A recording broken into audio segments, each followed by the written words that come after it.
जेके media देखने वाले सभी दर्शकों को एक बार फिर से बहुत बहुत स्वागत है। तो बवाल शुरू हो चुका है पूरे हिंदुस्तान में और वहीं ये बवाल जम्मू कश्मीर में भी पहुंच चुका है। बवाल हो रहा है यूजीसी बिल को लेकर। हम जिस तरह से लगातार बात करते हैं, कई हमने इंटरव्यूज भी किए, हम उसमें यह बात करते हैं कि हमें जातिवाद से उठकर जो वो बात करनी होगी, लेकिन क्या इस बिल के जरिए जातिवाद जो है वो लाने की कोशिश की जा रही है? क्या एक बार फिर से जातियों में फ्रिक्शन जो वो पैदा करने की कोशिश की जा रही है? कहीं ना कहीं यूजीसी बिल को लेकर पूरे जम्मू कश्मीर में भी विरोध शुरू हो चुका है। हमें सबसे पहले तो समझना होगा कि ये यूजीसी बिल है क्या।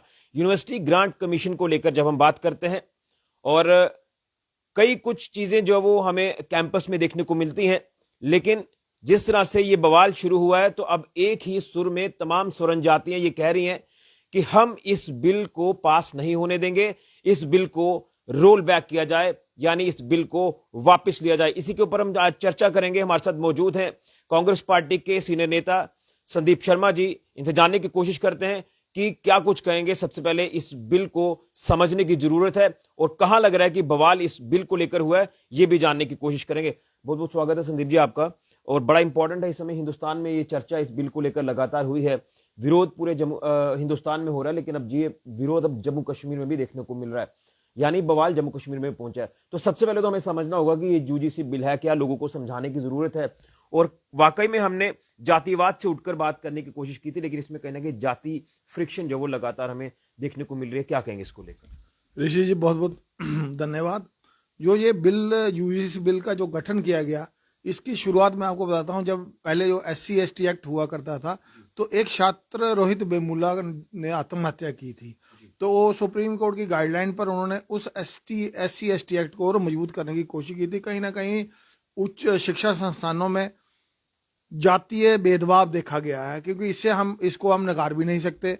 और दूसरी बात ये कहना चाहेंगे कि सरकार ने, जहां तक केंद्र सरकार ने आए दिन जो शिक्षा संस्थानों की बात की जाए, जो यूनिवर्सिटी ग्रांट कमीशन एक्ट लाया है, इससे कहीं ना कहीं स्वर्ण जातियों में रोष प्रकट हो गया और आपसी जो भेदभाव है, वो जातियों का भेदभाव और बढ़ने की और खाई पैदा होने का इसमें जो चिंता का विषय बना हुआ है। और सरकार को ये चीज जरूर देखनी चाहिए, क्योंकि कहीं एक तो तरफ हम बात करते हैं कि हिंदू सारे जितनी भी जातियां हैं वो किसी से भी अलग नहीं है, और सम्मान अधिकार की बात करते हैं। कानून आगे ही हमें एक ही नजर से देखने को सबको ये हक देता है। फिर इस बिल को देखा जाए जहां तक कि उन्होंने कैटेगरीज कर दिया गया है कि SC/ST, OBC, विकलांग, स्त्रीलिंग, मतलब तमाम, सिर्फ किस OBC को भी अब इसमें जो इस ड्राफ्ट को OBC को भी जोड़ दिया गया है और सिर्फ जनरल कैटेगरी को इससे बाहर रखा गया है। तो ये साफ साफ दर्शाता है कि अगर शिक्षा संस्थानों में पहले ही ऐसी घटनाएं हमने कई बार देखी है, तो जो स्वर्ण जातों के जो बच्चे हैं जो उच्च शिक्षा प्राप्त कर रहे हैं, वो अपने आप को कहीं ना कहीं डरा हुआ महसूस कर रहे हैं, क्योंकि कोर्ट ने भी, जजों ने भी कई बार वर्डिक्ट दिया है कि जो SC/ST एक्ट के कई केस ऐसे पाए गए जिसमें लोगों को फर्जी फंसाया गया। तो ये शिक्षा संस्थानों में होना एक और, क्योंकि वहां एक जो शिकायत करता है उसकी आइडेंटिटी रिवील नहीं की जाएगी, दूसरा जो कमेटी गठन की जाएगी वो उसका फैसला लेगी, तीसरा अगर वो जिसने शिकायत की है वो उसमें कहीं ना कहीं साबित नहीं हो पाता है तो उस पर कोई कार्रवाई नहीं होगी। तो जो स्वर्ण जात के बच्चे हैं, मैं कहना ये चाहूंगा, अगर किसी पे कंप्लेन होती है तो वो कहाँ जाएगा और अपनी बात कहाँ रखेगा, किस प्लेटफॉर्म में रखेगा, और उसको न्याय कहाँ से मिलेगा? यानी मैं ये मान के चलूं कि अगर कोई पीड़ित पक्ष है, अगर वो अपनी बात रखने की कोशिश भी करेगा तो क्या उसकी सुनवाई नहीं है? यही इसमें देख रहे, अगर सरकार ने ये बिल लाना था कि शिक्षा संस्थानों में जहां बच्चों को उत्पीड़न झेलना पड़ता है तो तमाम वर्ग को उसमें रखना था। शिक्षित बच्चा, उसमें डिफरेंशिएट करने की जरूरत नहीं थी कि आपने इसको उस कैटेगरी में रखा, इसको उसमें बाहर रखा।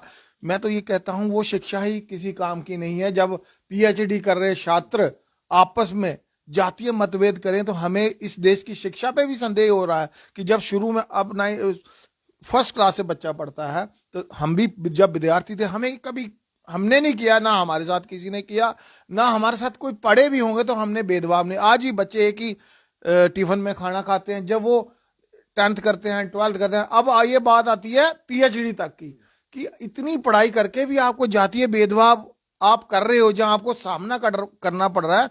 तो शिक्षा का गुणवत्ता पे सवाल उठता है। और जो पढ़ने वाले विद्यार्थी हैं, क्योंकि शिक्षा यही हमें सिखाती है कि हमें सबको समान नजर से देखना है और जातीय दूरियां और जातीय भेदभाव को बिल्कुल मिटाना है। और आहत वाली बात है जो हमने देखा, जो रोहित वेमुला ने जब आत्महत्या की, तो वो भी चिंता का विषय है।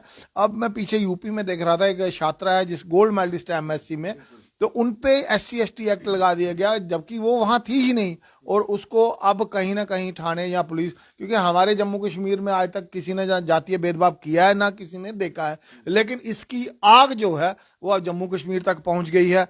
दूसरी बात, जैसे बीपी सिंह जी ने क्या किया था, उस समय की बात कर रहा हूं जब वो भी भाजपा समर्थन सरकार थी, उन्होंने ओबीसी आरक्षण दिया और स्वर्ण और ओबीसी का भेदभाव बढ़ा। और नॉर्थ में बहुत सारे स्वर्ण लोगों ने आत्मदाह किया, जिससे बीपी सिंह जी कमजोर हुए और भाजपा ने अपना जो सरकार है वो गिर गई।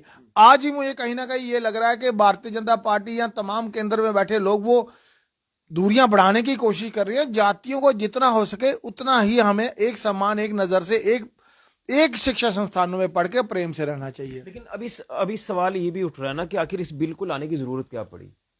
सबसे बड़ी बात यह है कि सुप्रीम कोर्ट ने यह कहा था कि अगर SC/ST एक्ट कमजोर है कहीं, उसको थोड़ा मजबूत किया जाए, बस इतना उन्होंने कहा था। लेकिन ये यूजीसी की बिल की मांग किसी ने की तो नहीं। इसमें कहां से दर्शा दिया इसने, तो आपने एक स्वर्ण जाति को बिना कुछ कहे ही आपने उसको टारगेट कर दिया और उसको दोषी मान लिया कि वो अपनी सुनाई कहीं किसी को सुना नहीं सकता, लेकिन जो उस पर कोई दोष लगाता है तो उसको आपने। मेरा यही उदाहरण मैं समझना चाहता था, यानी अगर आपके ऊपर आरोप लगाए जाते हैं तो दूसरा जो पक्ष होगा उसने ये आरोप लगा दी कि ये फलाने एलिगेशन है, ये एलिगेशन है, उसके ऊपर आपके ऊपर कार्रवाई हो गई। लेकिन जो कार्रवाई कर रहा है उसकी ना तो कोई आइडेंटिटी सामने आएगी, ना वो जो एलिगेशन है वो साबित किए जाएंगे। क्या ये चीजें देखने को मिल रही हैं इस बिल में? इसी चीजों को देखते हुए लोगों में संशय बना हुआ है।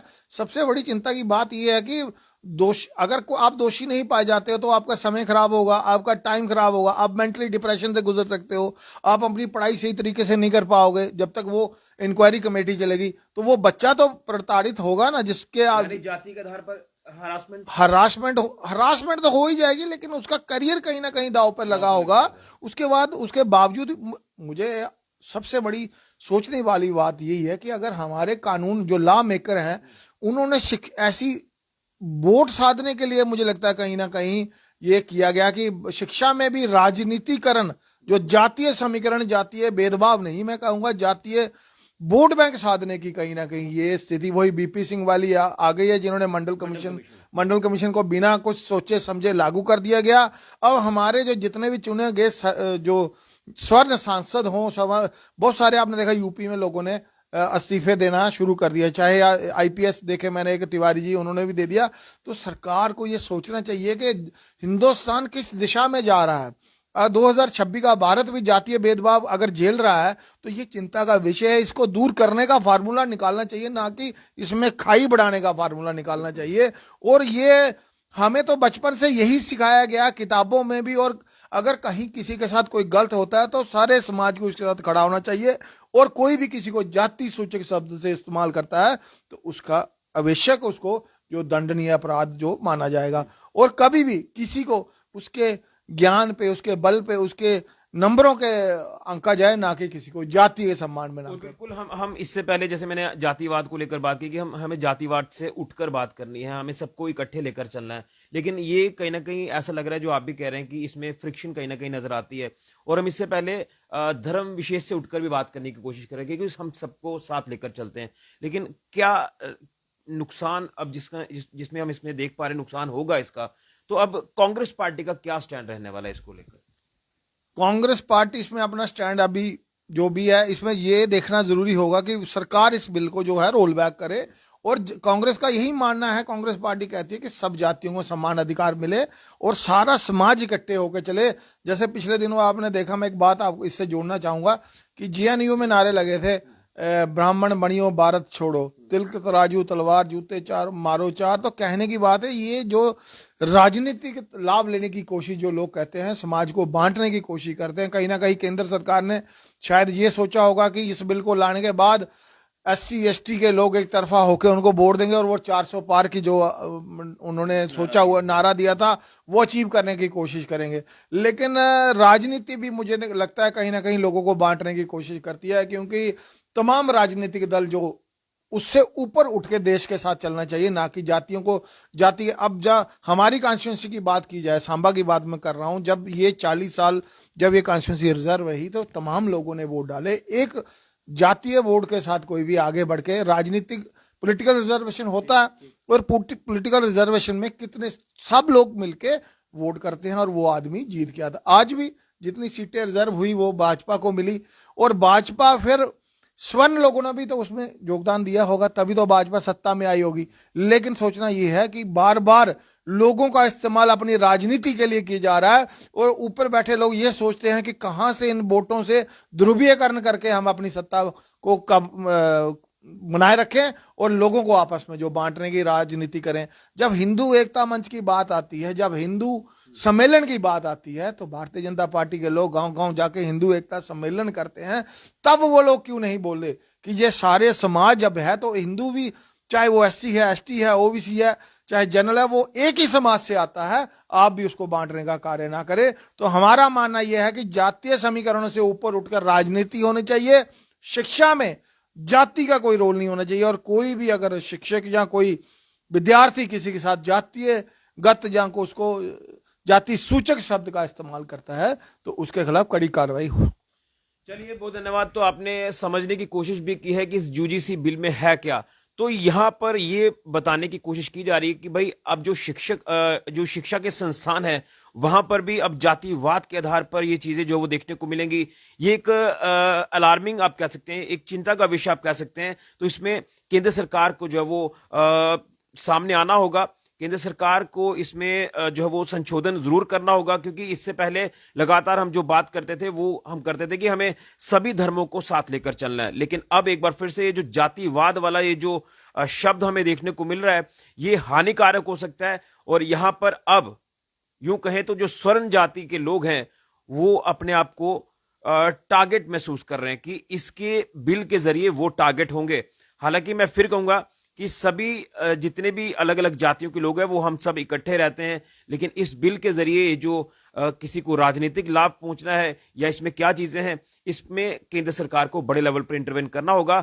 और यहां पर अब जम्मू कश्मीर में भी ये जो चिंगारी है ये सुलगती नजर आ रही है और यहाँ कई अलग अलग हमारे जो आप कह सकते हैं कि संस्थाएं हैं वो सामने आ चुकी हैं। जम्मू में भी आपने आज देखा कि युवा राजपूत सभा के सदस्यों ने भी इसमें इंटरवेन करते हुए ये कह दिया है कि इस बिल को जल्द से जल्द रोल बैक किया जाए और इस बिल को जो है वो कैंसिल किया जाए। अभी ये बिल टेबल हो चुका है और जल्द ही ये बिल मुझे लग रहा है कि अभी 13 फरवरी के आसपास जब वो आ जाएगा तो उससे पहले ये कहीं जो बवाल है ये और ना बढ़ जाए। इसमें जो है वो कुछ ना कुछ कदम केंद्र सरकार को उठाने की जरूरत है।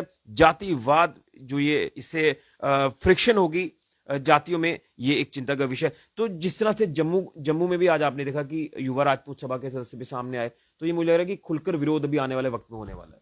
चिंता का विषय सबसे बड़ी बात यह है जो हमारे यहाँ माननीय सांसद चुने गए हैं, बहुत वहाँ दिल्ली में PMO भी बैठे हुए हैं, तो बहुत ऊंचे पद पे हमारे दोनों सांसद वहां बैठे हुए हैं। तो ये उनको भी इस बात को सोचना चाहिए। हमें हमारा मानना यह है कि हम किसी को आपस में बांटे ही क्यों, चाहे वो किसी भी जात का हो। देखना यह है कि किसी के साथ कोई किसी बात का दुरुपयोग ना हो, जातीय सूचक शब्दों का इस्तेमाल ना हो, किसी बच्चे के साथ हरासमेंट ना हो। मेन मकसद कानून का यही है कि उनको जो है उनको संरक्षण करना, उनको बचाना। कि वो कोई बच्चा अगर पढ़ रहा है, अगर कोई उसको प्रताड़ने की कोशिश कर रहा था, वो किसी भी जात का हो, चाहे स्वर्ण जात का हो, चाहे वो किसी भी जात का हो, लेकिन उन बच्चों के हकों के लिए हमें भी आवाज उठानी है। लेकिन हमारे माननीय सांसदों से यही अपील करूंगा कि आप अभी इस बिल के विरोध में जहां कोई सरकार से बात करके इसको रोल बैक करवाइए। चलिए, बिल्कुल। तो इस बिल को रोल बैक जल्द से जल्द जो वो सरकार करे, जिसमें हमारे यहाँ के जो सांसद है वो भी इसमें इंटरवेन करें। और कांग्रेस पार्टी का भी ये स्टैंड है कि इस बिल को जल्द से जल्द रोल बैक किया जाना चाहिए, क्योंकि हालात इससे जो वो बिगड़ने की जो ऐसी आशंका है वो लगता है। लेकिन इसमें सबसे पहले बीजेपी को भी खुद इसमें इंटरवेन करना होगा, क्योंकि बीजेपी की इस समय सरकार केंद्र में है। तो इसमें बड़े लेवल पर सामने आकर इस जाति सूचक शब्द का इस्तेमाल कहीं ना हो, इससे किसी को हरासमेंट ना हो, जिसके चलते ये फ्रिक्शन कहीं ना कहीं पैदा होगी। तो इससे पहले ये सारे जो प्रावधान है एक बार फिर से लाकर इस बिल को रोल बैक कर दिया जाए, ये इस समय नीड ऑफ द आर, जो कि तमाम पॉलिटिकल पार्टीज का इस समय कहना है। फिलहाल के लिए ऋषि खजूरिया, जेके मीडिया के लिए।